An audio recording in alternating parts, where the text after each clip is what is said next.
Okay, do you think we can go ahead and start? Okay, Yes, I think we should start. And just so everyone knows, we are recording. thank you. So, thank you for joining me in this workshop. And my name is Rabbi Amy Lowenthal, and I'd like to talk about some amazing experiences that I had learning about the in-between Jewish life in Israel, the Jewish life that's not secular and that's not, as they would say, dati, not religious. Um, and part of my interest is how are the in-between Jewish people in Israel similar and different to some of the Jewish American populations that I've served, which are people who are non-Orthodox Jewish Americans. And how can I take what I see happening in Israel and apply it, if it fits, to these populations? So I'm going to start with, going to be mostly on a slideshow, and I'm going to just try to go through, and then I think there'll be plenty of time for discussion at the end. So wish me luck. Here comes the screen share.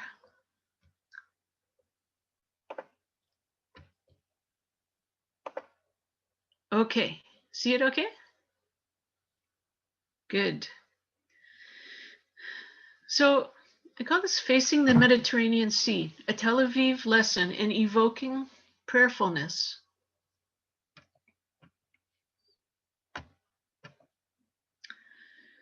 So, and I learned a lot from a teacher of mine, Rabbi Adina Newberg, who's written extensively for her doctorate on these in-between Jewish people in Israel. So as a rabbinical student, we had the requirement to spend 1 year in Israel. And for me, it was actually the first time that I had been to Israel when I went through rabbinical school. And I was amazed. And my required 1 year became 2 years. I studied all over 9 schools, yeshivot, different programs, with an amazing program called Bina, which hosts the secular yeshiva. And it was actually the first summer that I was there before my studies began in Jerusalem.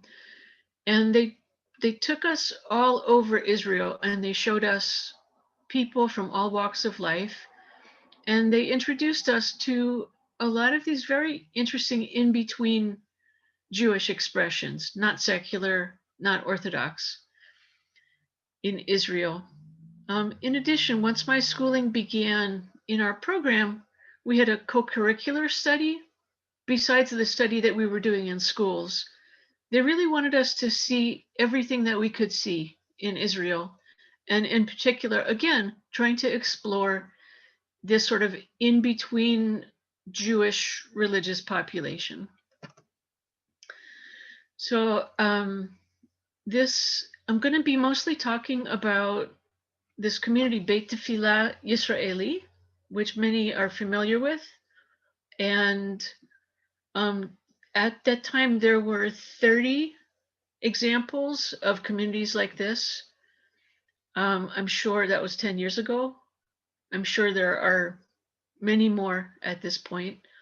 The rabbi who was not a rabbi at the time, who founded Beit Tefillah Yisraeli, Rabbi Esteban Gottfried, I ended up volunteering with with Beit Tefillah Yisraeli, writing content for their website and translating for him.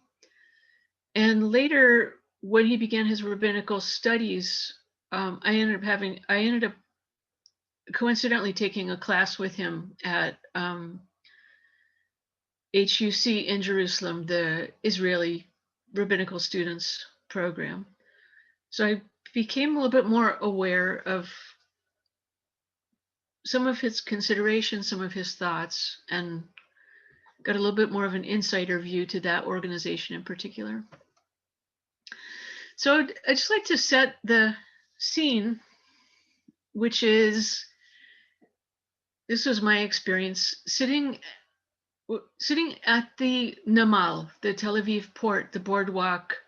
There are secular Israelis. They're rollerblading by. They're wearing swimsuits. They're going to the different restaurants, and they see red chairs set up in a semicircle facing the ocean. They see musical instruments, microphones. So I'm sitting there because I know what's about to happen. But these two Israeli ladies, older ladies, who have their hair dyed like these very bright colors. And one says to the other, mazot, makore kan, I don't know what this is. What's going on here? I don't know, but it seems to be, it seems like it's free. Nobody's going to charge us any money. And there seems like there's going to be music. And anyway, I'm tired, so let's sit down and see what happens. And then after a while, the service begins. And the ladies are really annoyed. Oh, zot rak tefillah. Oh my God, they roped us into some kind of prayer service. This is only prayer. We thought there was going to be some music. What's going on here?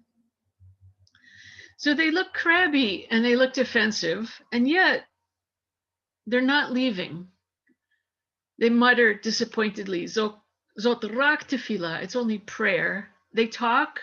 They're sitting behind me. They're talking throughout the service, but still they're not leaving.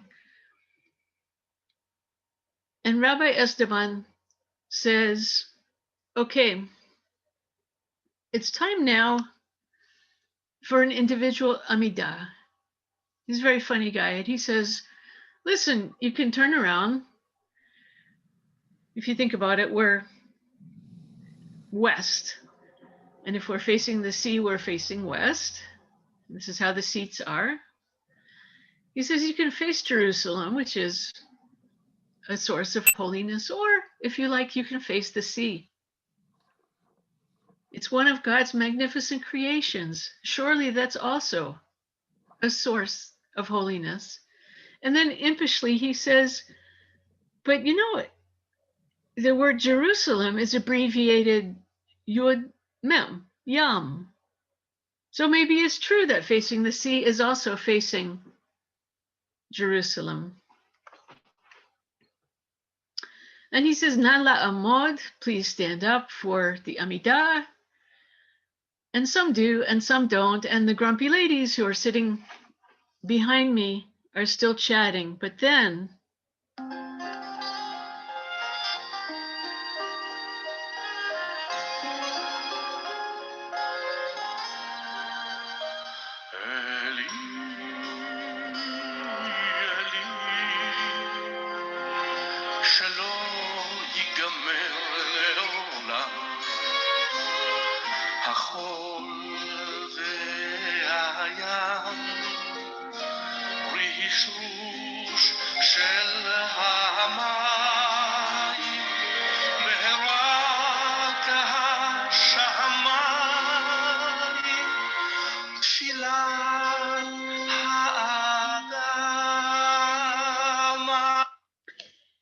they begin playing Eli, Eli, these poetic words of Hannah Senesh. I pray that these things never end. The sand and the sea, rish rush shel hamayim, the rish rush of the water.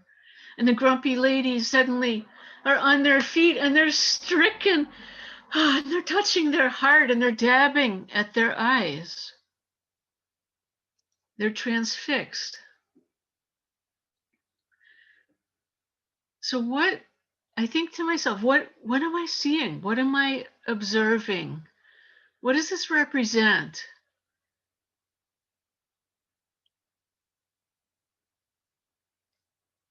How is it that these people who are secular who resented being roped into prayer are suddenly now drawn into the marrow of prayerfulness. The moment was so striking to me that I remembered it, I thought a lot about it, and I also wondered, let me think about what's going on here and how prayer leaders like me who serve the non-Orthodox Jewish American community, what can I learn from this? So let's talk a little bit about who these people are, these grumpy ladies. So we have this concept of the third generation, Dor Hashlishi, who find themselves in an Israel which it's shifting a little bit more now, but has generally been such a strict binary of religious, dati, and secular, chiloni. And they said, our grandparents were religiously observant in the countries that they came from. Our parents, who were either born here or, you know, they became secular Zionists. They knew of religious tradition, but they set it aside. And the third generation, which is us, it's like we're the third floor in a building and we don't know what our foundation is. Where is our Jewish what where is my Jewish spirituality? Where is my intellectual heritage? How did I get here? This thing that my parents rejected that they knew about that I don't even know about now. And so the third generation began to discover they had the desire to learn. There was sociological research after the assassination of Yitzhak Rabin. And one of the things that the Research Academy discovered as a cause of this assassination was this tremendous division, this tremendous gap between religious and secular people in Israel. And one of the outcomes was that the secular people, the Chilonim, said, we want to access the great treasury of Jewish texts. Why does that become just the province of the Datim, the Orthodox? And from this were founded a number of pluralistic or secular Beit Midrashes, Batei Midrash, Elul in Jerusalem, which I was privileged and amazed to study at, Alma in Tel Aviv. I studied at a little, Bina in Tel Aviv, Midrasha, and others. And after learning and immersing in the Jewish bookshelf and the traditional Jewish texts, the third generation people began talking about, well, look, we studied about Jewish ritual tradition, and now I think we should do some Jewish ritual tradition. It's time to move beyond just a cognitive sort of neck up approach and enter more deeply into Jewish ritual tradition in an experiential, spiritual way. So then the question became, how can we pray, but in our own way? And these groups were not thinking that they were going to talk about themselves as synagogues. They weren't thinking that they were going to talk about themselves as minyan, minyanim, but rather they'd like to call themselves like kihila tefillah or kihilot tefillah, these communities of prayer communities. And they set about to create new prayers from this ethos of we got to be us. We are not the datim. We know that we could walk into a Jewish religious bookstore and buy a prayer book, but that's not the prayers that we want. We want to stay in relationship with what was traditional, but we want to generate it ourselves from our own sensibilities. It needs to be authentic to us. And new prayers were written. And during this process, they came across an issue that they found a little difficult to deal with, which was, do we include God? And if not, can we pray? And what if we don't know what to say about God? Can we pray? So when this God question arose, part of the difficulty was that these were people who were living a secular Israeli life with Jewish and Hebrew culture. They had held themselves apart from the religious, from the Datiim, because in this binary, the only way to be part of that was to completely buy into the same worldview, the same set of particular practices. And so they didn't feel like that was their group. And they also weren't sure that they needed a God concept. So they weren't anti-theistic, but it just seemed like there was a very prescribed form of God that didn't really fit for them. But what does it mean to pray without God? So Bini Talmi from Hashomer Hatzeir and co-founder of a prayer community called Nigun Halev in the north said something very funny. He said, trying to pray without including God, it's like talking about the wolf, grandma, and the woodsman without ever mentioning Red Riding Hood. It just doesn't work. And so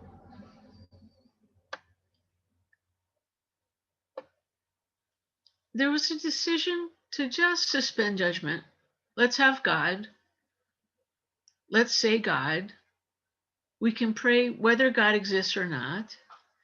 And Rabbi Esteban from Beit Tfilah Yisraeli often says, you're praying to something that you don't know what it is, but it may be God. And that worked pretty well for these people's sensibilities. Although what was very interesting was that they could no longer call themselves completely chiloni, completely secular, because now they were accommodating the idea of God and they were praying. And so as there is talk about if you're dati, you're religious, you're mainstream religious, and then you relax your observance a little bit, you might call yourself dati light. And so in a sort of ironic way, these people could no longer call themselves fully secular. So they began to call themselves chiloni, light, secular light. It's very amusing. So I'd like to talk about who they are, what they want, and to also think about, is this population of not really secular Israeli Jews similar to or dissimilar to non-Orthodox American Jews? So some of the things that we could say about not really secular Israeli Jews is that they had, before the building of these study communities, they really lacked access to Jewish study on their own terms. The choices were to go to an Orthodox yeshiva or to not be able to really engage with traditional Jewish texts. Again, in this binary, they lacked mastery of traditional Jewish prayer. They, as I said, they were not like specifically anti-theistic, but God had just not been part of their basket. And they began trying to search with integrity for a workable God concept. And at the bottom of most of these slides, I said, compare these to non-Orthodox American Jews. Okay, so let's just think about that for the moment. And that might be something that we do with our discussion time, is go back and talk about similarities and differences. So these not really secular Israeli Jews have Hebrew literacy, native language. They had exposure to Torah and Tanakh in public school, where it's taught as sort of literature. They read literature in which they see allusions to traditional sources, and they understand and appreciate those allusions. They're familiar with Jewish values and ideas. They live by the Jewish calendar. For example, if you go to the shuk, you know Tu B'Shvat is coming because you see all of the fruits and nuts. Or earlier, Hanukkah is coming because there's the sufganiyot that you see. The rhythm of Jewish life is obvious in Israel. I'll just say, in a way, it may not be depending on where you live in the diaspora. Many of these not really secular Israeli Jews may do ritual acts as folkways or as just cultural norms, such as Friday night candle lighting.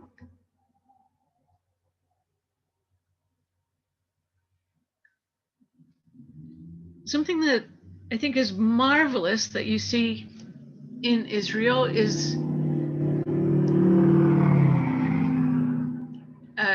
Shirim B'Tzibor, the public, let's get together and have a sing down. Y'all come. That this is very culturally normative, that people would come together in groups and all sing together, kind of massive group karaoke.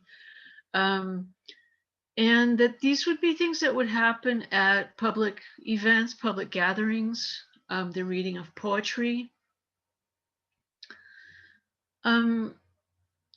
Something else endemic is a strong connection to their national land, including nature, birds, animals, and to the national narrative.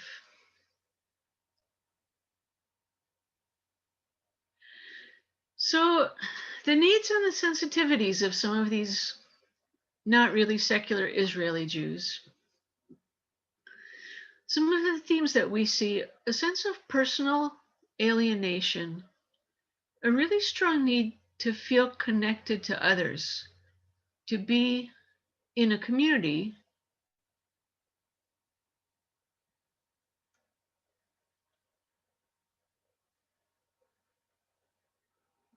and struggling for meaning in understanding why they persist in being Israelis. For many reasons, life in Israel is harsh. And we know in the last 10 years, many young Israelis have moved to Berlin, but many young Israelis continue to stay. And they have to ask themselves, if the Zionist dream of redemption through being reunited with our land has kind of eroded, if this dream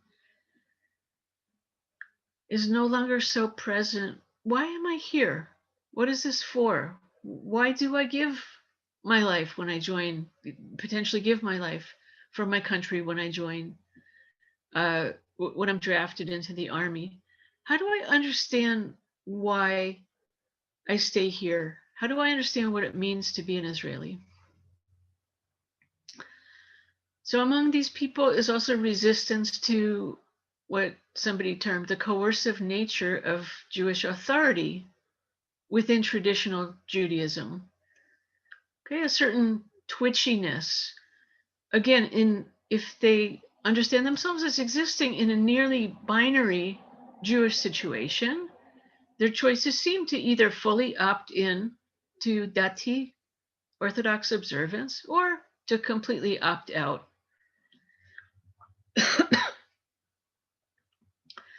And I think that's the crabby ladies that sat behind me, is that they thought that they had been roped in to something that was going to put them way outside of their comfort zone.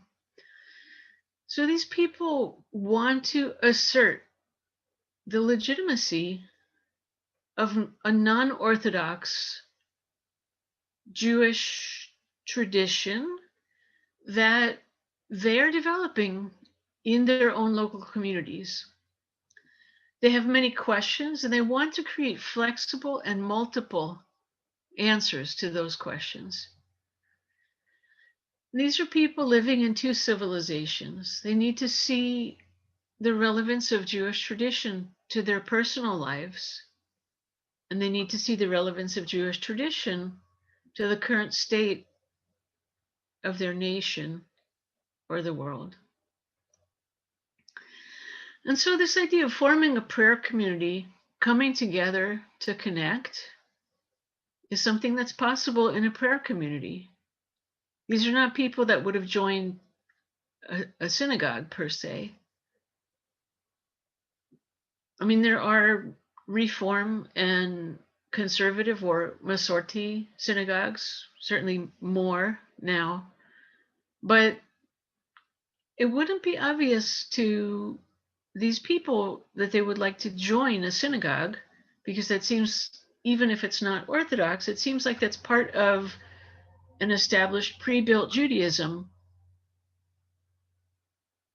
that they don't find very compelling. This is something that they want to build from the ground up. And to be with people who feel like peers,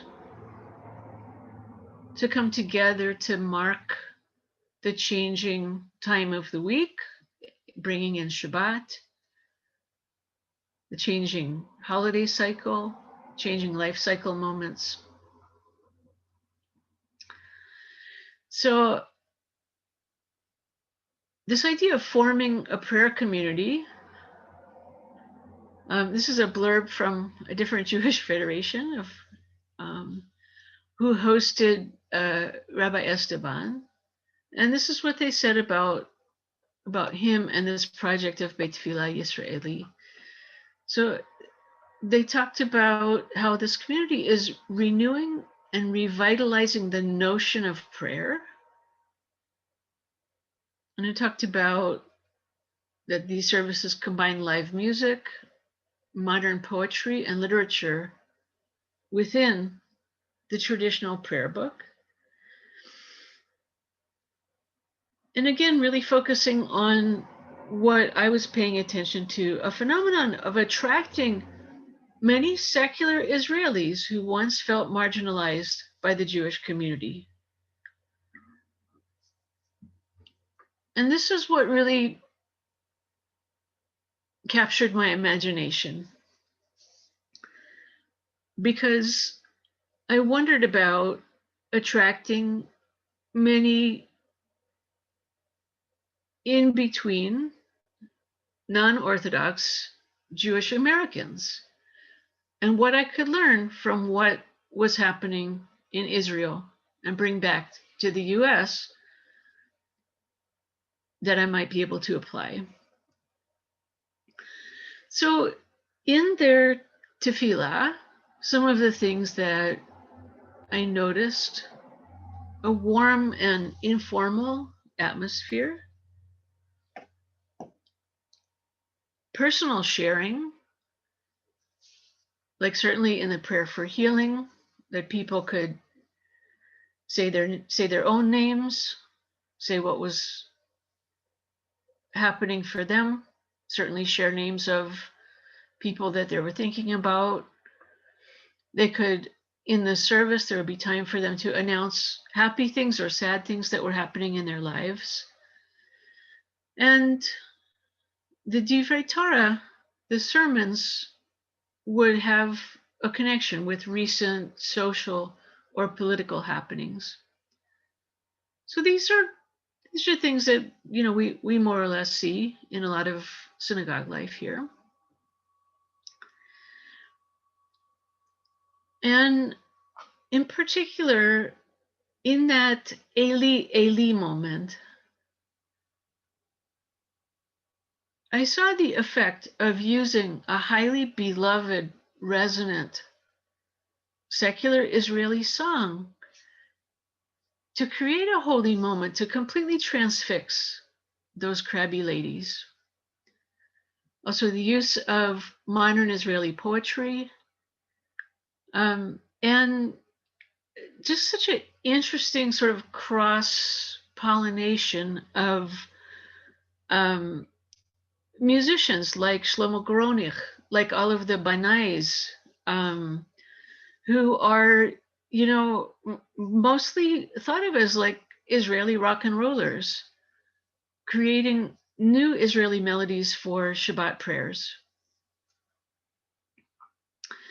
So, after really thinking and looking and listening, I began to wonder, how can I apply what I learned? And I began to think about what are some of the obstacles to prayerfulness for the Jews in some of the communities that I'm serving. And what I would say, I see folks that feel detached from Jewish tradition.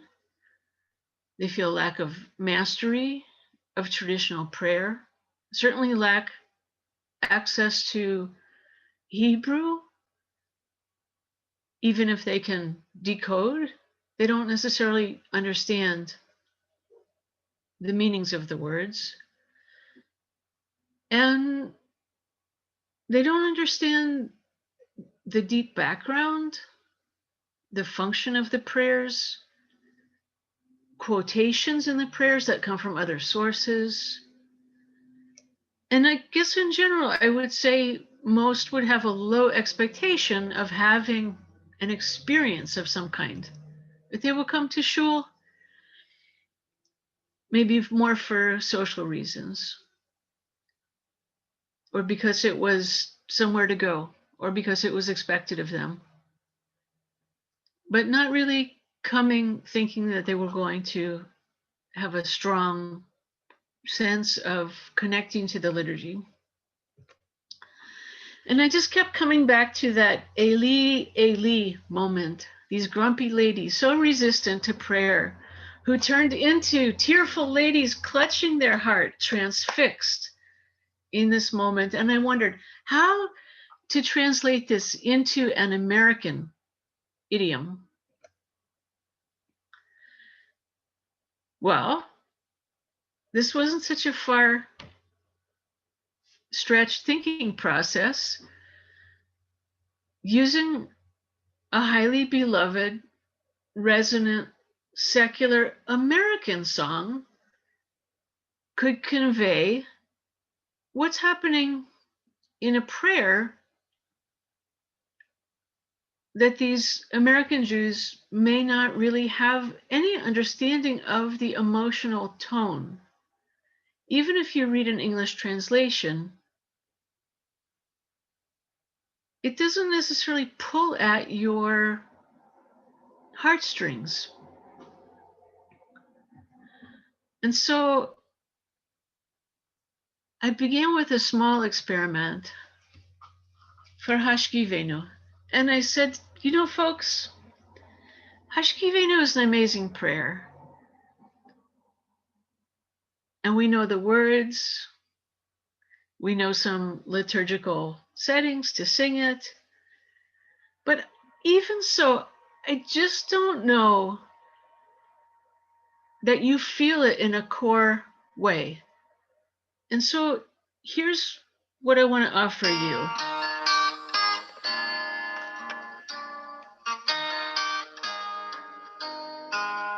Well, the sun is sure sinking down, but the moon is slowly rising. So this old world must still be spinning around, and I still love you. So close your eyes.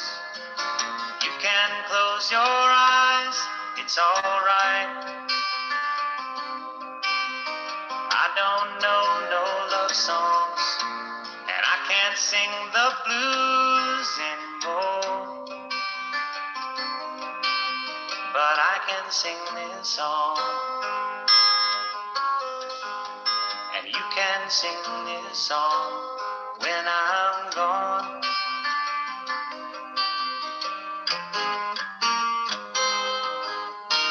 It won't be long before another day. We're gonna have a good time,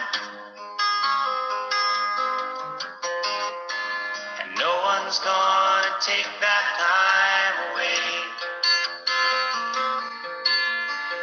You can stay as long as you like.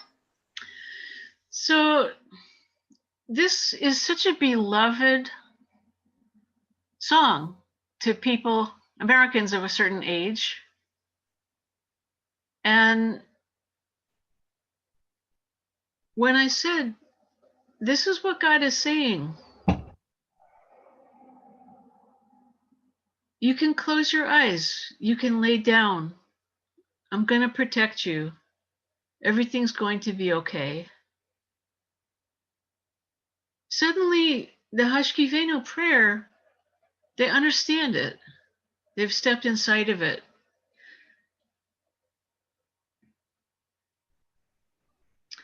So this was just one small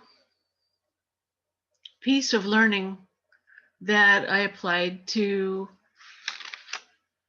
this in between, from this in between, not quite secular Israeli population that I was able to bring across and had a lot of success with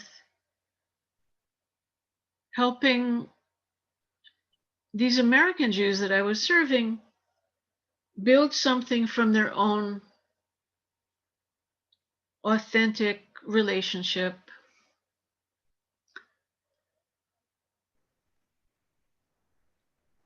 I actually then put together a service that I would do once a year, which had a few of the prayers as they were, because it seemed a little unanchored otherwise. We had like a regular Baruch Hu and a regular Mourner's Kaddish and a regular Shema, but we thematically substituted popular American songs theme by theme for the prayers. Again, just for the purpose of trying to bring people inside. So about 10 years went by. In the meantime, many more prayer communities arose in Israel. And increasingly, there are more and more expressions in Israel of this in-between Judaism. An interesting example is Nashot HaKotel, the women at the wall, and the progress that's being made in trying to negotiate the nature of the Kotel and who can access it. So there is so much more for me to ponder in terms of understanding similarities and differences between this in-between population in Israel and American liberal Jewish communities. And I continue to wonder about how to apply what can I apply from what I learned there. So we have We have about 10 minutes, and I'd like to just throw it open for some general discussion. You might like to tell me about experiences that you've had with this population in Israel, if you've been around this. You might tell me how you see similarities and differences between these communities. You might see um, some of these ideas that are already being applied. Um,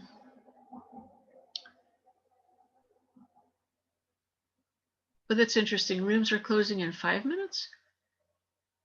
Okay. Um, so let me close that and let's look at each other and talk a little.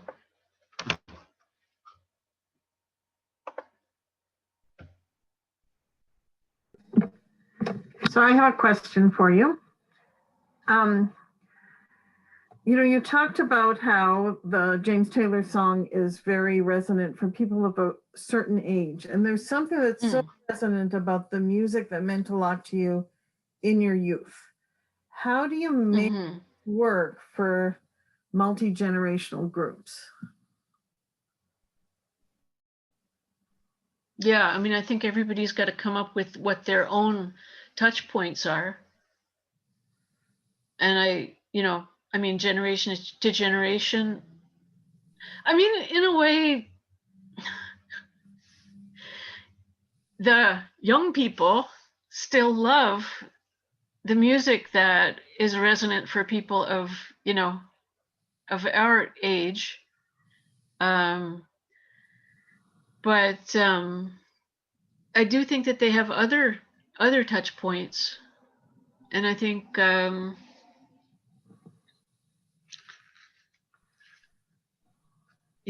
definitely think that that any person who's trying to do this with a group has a sense of what those touch points would be for their group.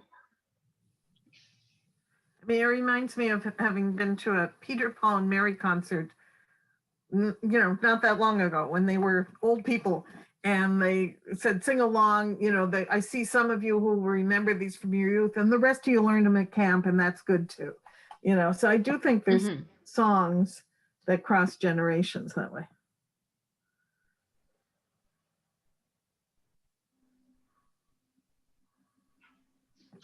I'm curious, have any of you seen these groups familiar with this population that I'm talking about in Israel?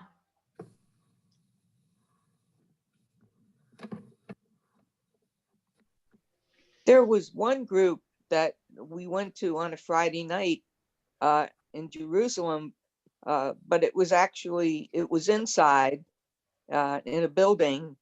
It was very reminiscent to me of B'nai Or and just an alternative service. So, but it seemed to me that it was an organized congregation. So I don't know that it qualifies as to what you're talking about. In Jerusalem? Yeah, it was outside of the city. We had to take a cab ride from downtown to get to it, and then it was a big deal to get a cab to get back to the hotel. We had to arrange with an Arab cab driver. It was Friday night to get back to the hotel because regular public transportation was not running. So it was pretty far away from downtown. I guess we have like a minute. I just want to say also a congregation that's a little bit of a different situation is Nava Tehillah. But I would definitely recommend that you look into Beit Tefillah Yisraeli and Nava Tehillah. Amazing music, and with COVID, you can totally catch them on Facebook Live. So thank you for coming, and I think maybe if I did this again, I would have some more clips of their music and give you a better sense of what they're doing. But thank you for coming, and Shavua Tov. Have a wonderful week.